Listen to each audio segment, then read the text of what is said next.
Hai teman-teman, perkenalkan kami kelompok 3 dari kelas G Akuntansi Universitas Negeri Gorontalo. Mata kuliah akuntansi sektor publik akan menjelaskan tentang menguasai regulasi pemerintah sektor publik. Dari dosen pengampu kami Ibu Siti Pratiwi Usai. Kelompok kami terdiri dari 3 orang. Yang pertama Dinda Resti Umar, Muhammad Fitri Hasan, dan Sevina Noviati Olua.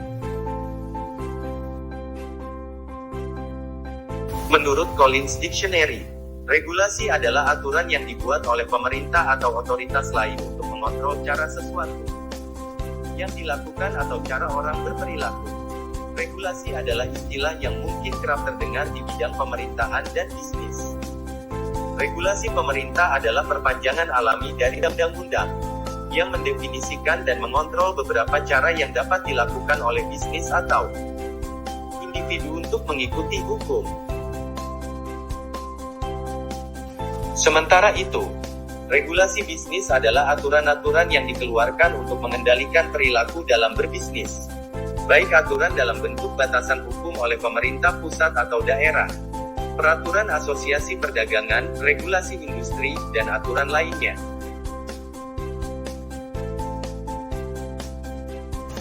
Jenis-jenis regulasi. Untuk memahami regulasi, kamu perlu mengenal jenis-jenisnya. Menurut Stephen Bowens, jenis-jenis regulasi adalah sebagai berikut. 1. Arbitrary regulations atau regulasi arbiter. 2. Good fight regulations atau regulasi iktikat baik.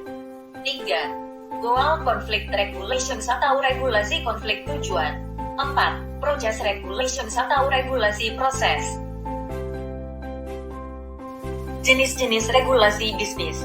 Dalam dunia bisnis, jenis-jenis regulasi adalah sebagai berikut.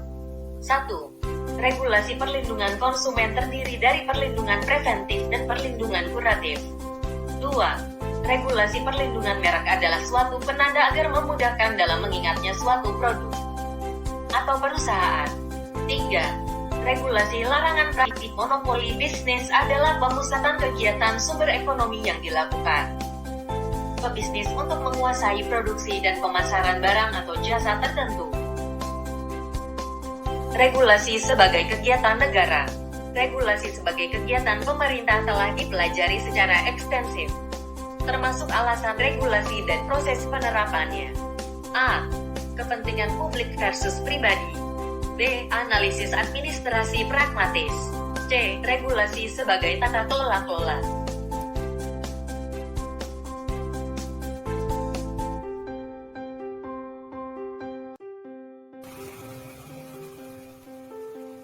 Regulasi dalam siklus akuntansi sektor publik.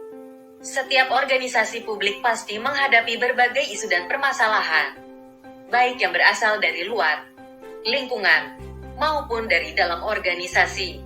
Oleh karena itu, setiap organisasi publik pasti mempunyai regulasi publik sebagai wujud kebijakan organisasi dalam menghadapi isu dan permasalahan yang ada. Dalam organisasi akuntansi sektor publik, tahapan organisasi selalu terjadi di semua organisasi publik. Semua proses tersebut terangkai mulai dari perencanaan, penganggaran, realisasi anggaran, pengadaan barang dan jasa, pelaporan keuangan, audit, serta pertanggungjawaban publik. Dalam menghadapinya, organisasi publik pun menggunakan regulasi publik sebagai alat untuk memperlancar jalannya siklus akuntansi sektor publik agar tujuan organisasi dapat tercapai.